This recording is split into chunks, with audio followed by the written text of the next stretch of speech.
Hello दोस्तों, कैसे हैं आप सब लोग। और पेंडुलम मीडिया पे आपका स्वागत है। आज हम पढ़ेंगे डेली करंट अफेयर्स 18 जून 2020 के। तो चलिए हम लोग सेशन की शुरुआत करते हैं। उससे पहले जिन लोगों ने हमारा चैनल पेंडुलम मीडिया को सब्सक्राइब नहीं किया है, जरूर सब्सक्राइब करिए, बेल आइकन को दबाइए नोटिफिकेशन के लिए, और रोजाना डेली करंट अफेयर्स फॉलो करिए। ये आपके लिए काफी मददगार होगा।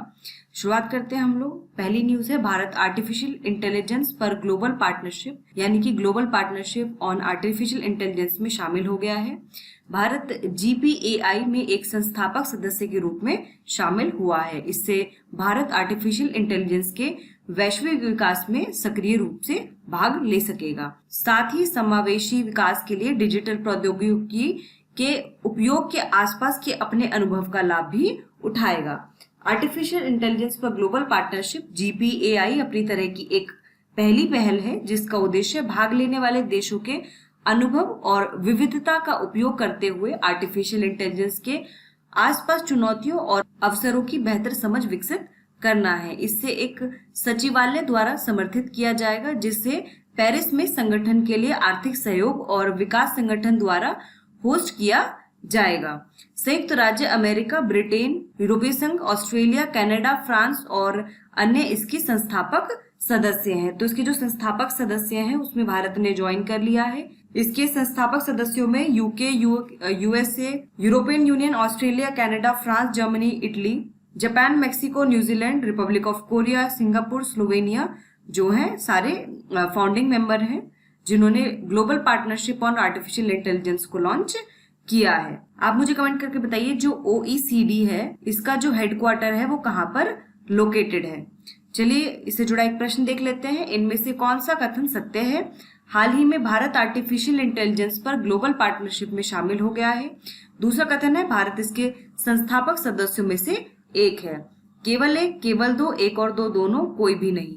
तो इसका जो सही उत्तर है वह ऑप्शन सी है, यानी कि एक और दो, दोनों सही हैं। चलिए अगली न्यूज देखते हैं। कावेरी नदी पर बने ग्रैंड एनीकट बांध को औपचारिक रूप से खुला घोषित किया गया है। हाल ही में कावेरी नदी पर बने ग्रैंड एनीकट बांध को तमिलनाडु के राज्य मंत्रियों द्वारा औपचारिक रूप से खुला घोषित किया गया है। इस बांध को स्थानीय तौर पर कलनई के नाम से जाना जाता है। कुरवई फसलों की बुआई मुख्य रूप से कलनई के खुलने पर निर्भर करती है। यह बांध डेल्टा क्षेत्र में लगभग 3.5 लाख हेक्टेयर कृषि भूमि पानी की पर्याप्त उपलब्धता को सुनिश्चित करेगा। कुरवई भारत में तमिलनाडु राज्य के कावेरी डेल्टा में उगाई जाने वाली फसलें हैं। बात करें कावेरी की, तो यह एक भारतीय नदी है जो कर्नाटक और तमिलनाडु राज्यों से होकर बहती है। यह गोदावरी और कृष्णा के बाद दक्षिण भारत में तीसरी सबसे बड़ी नदी है। इसका स्रोत कर्नाटक में ब्रह्मगिरी पहाड़ियों पे है और यह अपना जल बंगाल की खाड़ी में गिराती है। हरंगी, हेमवती, शिमशा, अकरावती इसकी प्रमुख सहायक नदियां हैं। तो आप मुझे कमेंट करके बताइए कि कौन सी ऐसी नदियां हैं जो अपना जल जो है अरेबियन सी यानी कि अरब सागर में गिराती हैं। मुझे कमेंट करके जरूर बताइए कौन कौन सी ऐसी नदियां हैं भारत की जो अपना जल जो है अरेबियन सागर यानी कि अरब सागर में गिराती हैं। चलिए अगली इस न्यूज से पहले इससे जुड़ा एक प्रश्न देख लेते हैं। हाल ही में ग्रैंड एनीकट बांध को औपचारिक रूप से खुला घोषित किया गया है। यह बांध किस नदी पर बनाया गया है?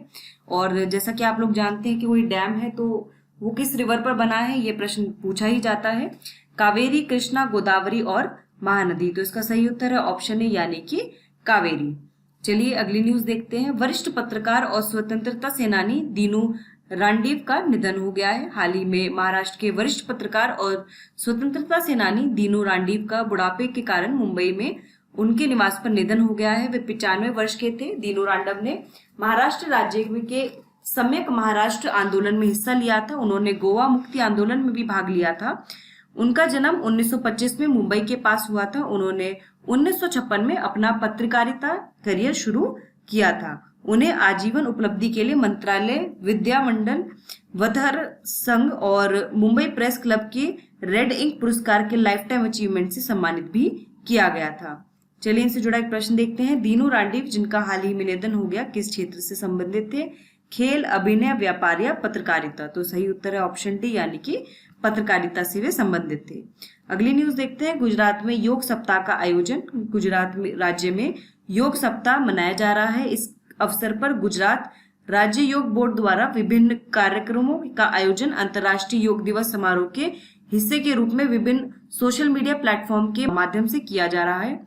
इस वर्ष राज्य में अंतर्राष्ट्रीय योग दिवस घर में योग परिवार के साथ योग विषय पर मनाया जाएगा। 21 जून 2015 को दुनिया भर में योग का पहला अंतर्राष्ट्रीय दिवस मनाया गया था। और आप मुझे कमेंट करके बताइए कि जो पिछले वर्ष जो अंतर्राष्ट्रीय योग दिवस मनाया गया था, इसकी थीम क्या थी? पिछले वर्ष की 2019 की योग दिवस की क्या थीम थी, ये आप मुझे कमेंट करके बताइए। बात करें योग की, तो योग शारीरिक, मानसिक और आध्यात्मिक प्रथाओं या विषयों का एक समूह है। इसकी उत्पत्ति प्राचीन भारत में हुई थी। योग हिंदू दार्शनिक परंपराओं के 6 स्कूलों में से एक है। इसके गुरु पतंजलि थे। वर्ष 2016 में योग को यूनेस्को की अमूर्त सांस्कृतिक विरासत की सूची में शामिल किया गया था। योग को किस वर्ष यूनेस्को की अमूर्त सांस्कृतिक विरासत की सूची में शामिल किया गया था? 2015, 2016, 2014 या 2013? तो इसका सही उत्तर है ऑप्शन बी, यानी कि 2016 में इसको शामिल किया गया था। अगली न्यूज है, मनरेगा के तहत श्रमिकों को रोजगार प्रदान करने वाला उत्तर प्रदेश देश का शीर्ष राज्य बन गया है। हाल के आंकड़ों के अनुसार उत्तर प्रदेश ने मनरेगा के तहत 57 लाख से अधिक श्रमिकों को रोजगार प्रदान किया है। राज्य की 57,000 ग्राम पंचायतों में 57,12,975 श्रमिकों को रोजगार मिला, जो देश में मनरेगा के तहत उत्पन्न कुल कार्य का 18% है। मनरेगा की बात करें तो महात्मा गांधी राष्ट्रीय ग्रामीण रोजगार आश्वासन अधिनियम 2 फरवरी 2006 को लागू किया गया था। यह अधिनियम सितंबर 2005 में पारित किया गया था। यह एक भारतीय श्रम कानून और सामाजिक सुरक्षा उपाय है, जिसका उद्देश्य काम करने का अधिकार की गारंटी देना है। उत्तर प्रदेश की हम बात करें तो यह भारत में सबसे अधिक आबादी वाला राज्य है। राज्य के मुख्यमंत्री योगी आदित्यनाथ हैं। जो राज्यपाल हैं वो आनंदीबेन पटेल हैं। प्रदेश की राजधानी लखनऊ है। प्रदेश का राज्य पशु स्वयं हिरन, राज्य पक्षी सरसकृन, राज्य वृक्ष अशोक और राज्य पुष्प ब्रह्म कमल है। उत्तर प्रदेश की लोकसभा में 80 सीट है और 403 विधानसभा की सीटें हैं। आप मुझे कमेंट करके बताइए कि उत्तर प्रदेश की राज्यसभा में कितनी सीटें हैं। यहाँ पर उत्तर प्रदेश की लोकेशन देख सकते हैं मैप में। तो ये अपनी जो बाउंड्री है वो उत्तराखंड, हरियाणा, राजस्थान, मध्य प्रदेश, छत्तीसगढ़, झारखंड, बिहार से जो है अपनी बॉर्डर जो है शेयर करता है। और बात करें कंट्री की तो ये नेपाल के साथ अपना बॉर्डर शेयर करता है। चलिए हम इससे जुड़ा एक प्रश्न देखते हैं। हाल ही में कौन सा राज्य मनरेगा के तहत श्रमिकों को रोजगार प्रदान करने वाला देश का शीर्ष राज्य बन गया है? कर्नाटक, बिहार, उत्तर प्रदेश या केरल? तो सही उत्तर है इसका ऑप्शन सी, यानी कि उत्तर प्रदेश। अगली न्यूज है, विश्व निवेश रिपोर्ट 2020 जारी। हाल ही में UN conference on trade and development UNCTAD ने अपनी विश्व निवेश रिपोर्ट 2020 जारी की है। रिपोर्ट के अनुसार भारत ने 2019 में विदेशी निवेश में 51 बिलियन अमेरिकी डॉलर प्राप्त किए। भारत प्रत्यक्ष विदेशी निवेश के मामले में दुनिया का 9वां सबसे बड़ा प्राप्तकर्ता देश रहा है। दक्षिण एशिया में प्रत्यक्ष विदेशी निवेश में 10% की वृद्धि हुई है।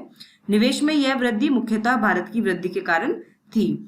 विकासशील एशियाई क्षेत्र में एफडीआई के लिए भारत शीर्ष 5 मेजबान अर्थव्यवस्थाओं में से शामिल है और अधिकांश जो निवेश है वो सूचना और संचार प्रौद्योगिकी यानी कि इंफॉर्मेशन एंड कम्युनिकेशन टेक्नोलॉजी में जो है इसका सबसे ज्यादा निवेश हुआ है।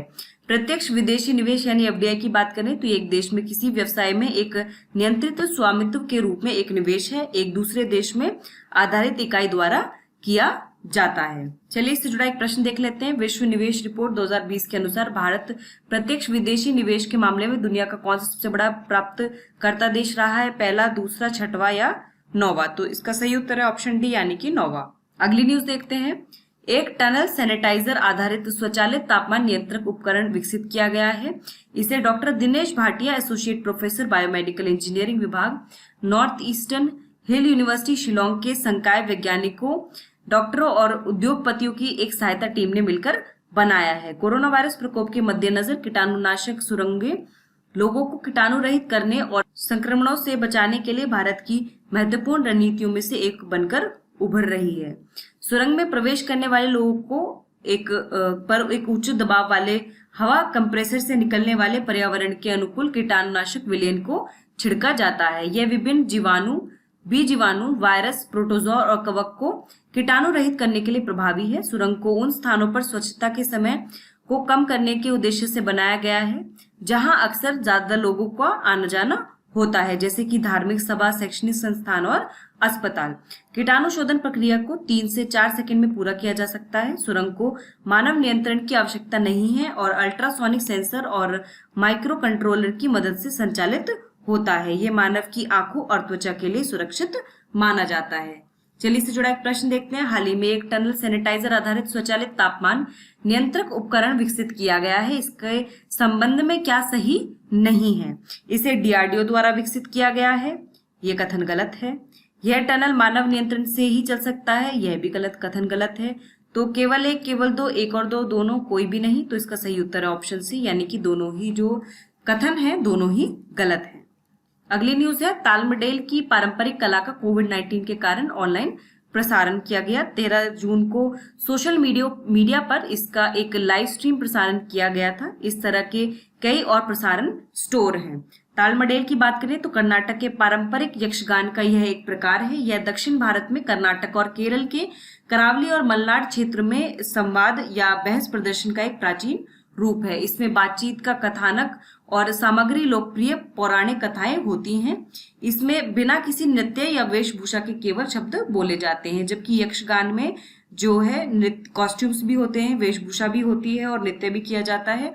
जबकि तालमडेल में नृत्य और वेशभूषा नहीं होती है, केवल शब्द बोले जाते हैं। जैसा कि आप इसमें देख सकते हैं इमेज में कि इन्होंने कोई टाइप के कॉस्ट्यूम नहीं पहने, कोई वेशभूषा नहीं रखी है। चलिए इससे जुड़ा एक प्रश्न देख लेते हैं। तालमडेल की पारंपरिक कला का संबंध किस राज्य से है? केरल, गुजरात, असम या हिमाचल प्रदेश? तो इसका सही उत्तर है ऑप्शन ए, यानी कि केरल। अगली न्यूज देखते हैं। चिली और अर्जेंटीना के शोधकर्ताओं ने एक पुराने स्तनपायी के दांतों का पता लगाया है। हाल ही में चिली और अर्जेंटीना के शोधकर्ताओं ने एक पुराने स्तनपायी के दांतों का पता लगाया है। 74 मिलियन साल पुराने इस स्तनपायी जीव के अवशेष दक्षिण अमेरिका देश चिली में पेटागोनिया में खोजे गए हैं। इस प्रजाति का नाम मेगेलोडोन बेकासकेनेके है। यह गोंडवानथेरिया के वंश की विलुप्त प्रजाति है। यह छोटा स्तनपायी क्रेटेशियस युग के दौरान डायनासोर, मगरमच्छ, कछुए और पक्षियों के साथ रहते थे। आप यहाँ पेटागोनिया की जो लोकेशन है वो मैप में देख सकते हैं। चलिए इससे जुड़ा एक प्रश्न देख लेते हैं। गोंडवानथेरिया के वंश की विलुप्त प्रजाति के दंत को किस देश के वैज्ञानिक ने खोजा है? चिली, ब्राजील, भारत या लाओस? तो इसका सही उत्तर है ऑप्शन ए, यानी कि चिली। 17 जून विश्व मरुस्थलीकरण एवं सूखा रोकथाम दिवस। मरुस्थलीकरण और सूखे की उपस्थिति के बारे में जागरूकता पैदा करने के लिए और मरुस्थलीकरण से निपटने के लिए अंतर्राष्ट्रीय प्रयासों पर प्रकाश डालने के लिए 17 जून को हर साल विश्व मरुस्थलीकरण एवं सूखा रोकथाम दिवस मनाया जाता है। उत्पादक भूमि का 2 बिलियन हेक्टेयर से अधिक हिस्सा खराब हो गया है और 70% से अधिक प्राकृतिक पारिस्थितिक तंत्र बदल गए हैं, जो आने वाले समय में 90% तक होने के चांसेस हैं अगर कोई कदम नहीं उठाया गया। 2007 में संयुक्त राष्ट्र महासभा ने 2010 से 2020 को united nations decade for deserts and the fight against desertification घोषित किया। अगर हम बात करें कि कौन सा सस्टेनेबल डेवलपमेंट गोल है जो मरुस्थलीकरण और सूखे की रोकथाम के लिए जो डिक्लेयर किया गया है, वो सस्टेनेबल डेवलपमेंट गोल नंबर है 15, जो है जमीन पर जीवन यानी कि लाइफ ऑन लैंड। और इसमें कहा गया है कि हमें जो भूमि है, जो भी जमीन है, उसको बंजर नहीं होने देना है, उसको रिस्टोर करना है। और जो डेजर्टिफिकेशन है जो बढ़ता जा रहा है, आप देखेंगे कि भारत में भी डेजर्टिफिकेशन बढ़ता जा रहा है, काफी हिस्सा जो है वो खराब होता जा रहा है। और साथ ही में ड्राउट यानी कि सूखा जो है वो भी बढ़ रहा है क्लाइमेट चेंज की वजह से, तो उसके लिए भी एक्शन लेना है। तो सस्टेनेबल डेवलपमेंट गोल जो 15 है वो इसी पर आधारित है। विश्व मरुस्थलीकरण एवं सूखा रोकथाम दिवस 2020 की थीम है फूड, फीड एंड फाइबर, क्योंकि इस समय जो सबसे ज्यादा इम्पोर्टेंट है वो यही है कि खाना, सबसे पहले खाने की आवश्यकता है, फिर खिलाने की आवश्यकता है और फिर कपड़ों की। तो ये सभी चीजें जो हैं ये डिपेंड करती हैं आपकी जमीन पर। क्योंकि कपड़े के लिए कॉटन चाहिए, वो भी आपका कहाँ पर उगता है, वो जमीन पर उगता है। और खाने के जो भी पदार्थ हैं वो भी जमीन पर उगते हैं। तो जमीन बहुत ही अहम है रहने के लिए। जैसे कहते हैं ना, रोटी कपड़ा और मकान, तो वो जो रोटी कपड़ा और मकान है, तीनों किस पर डिपेंडेंट है, वो जमीन पर डिपेंडेंट है। और उस जमीन को हमें जो है मरुस्थल बनने से, सूखा जो है सूखे वाली कंडीशन आने से रोकना है। और वो हम रोक सकते हैं कुछ छोटे छोटे स्टेप से, जो हम आप जैसे लोग ले सकते हैं, जो सरकार बड़े लेवल पे ले सकती है। इसमें सभी की भागीदारी बहुत अहम है। जैसे हम पानी को वेस्ट ना करें, और जो जमीन उपजाऊ बन सकती है उसके लिए प्रयास करें कि उस जमीन को उपजाऊ बनाया जाए। तो बहुत सारे ऐसे छोटे छोटे स्टेप है। रेन वाटर हार्वेस्टिंग कर सकते हैं, जो जिनसे हम इस चीज को जो है रोक सकते हैं। पोल्यूशन लेवल कम कर सकते हैं, जिससे जो क्लाइमेट चेंज के इफेक्ट्स हैं वो कम हो। ठीक है, तो इससे जुड़ा चलिए एक प्रश्न देख लेते हैं। विश्व मरुस्थलीकरण एवं सूखा रोकथाम दिवस हर साल किस दिन मनाया जाता है? 15 मई, 17 जून, 19 जुलाई या 21 अगस्त को। तो इसका सही उत्तर है ऑप्शन बी, यानी कि 17 जून। तो दोस्तों, हमने यहाँ पे डेली करंट अफेयर्स 18 जून की कवर की, और मैं उम्मीद कर रही हूँ कि आप जो है रोजाना इसको फॉलो कर रहे होंगे। और यूं ही हमारे साथ जुड़े रहिए। इस वीडियो को लाइक करिए, शेयर करिए, और कोई डाउट हो तो जरूर कमेंट करिए, और यूं ही हमारे साथ जुड़े रहिए। All the best. Thank you so much.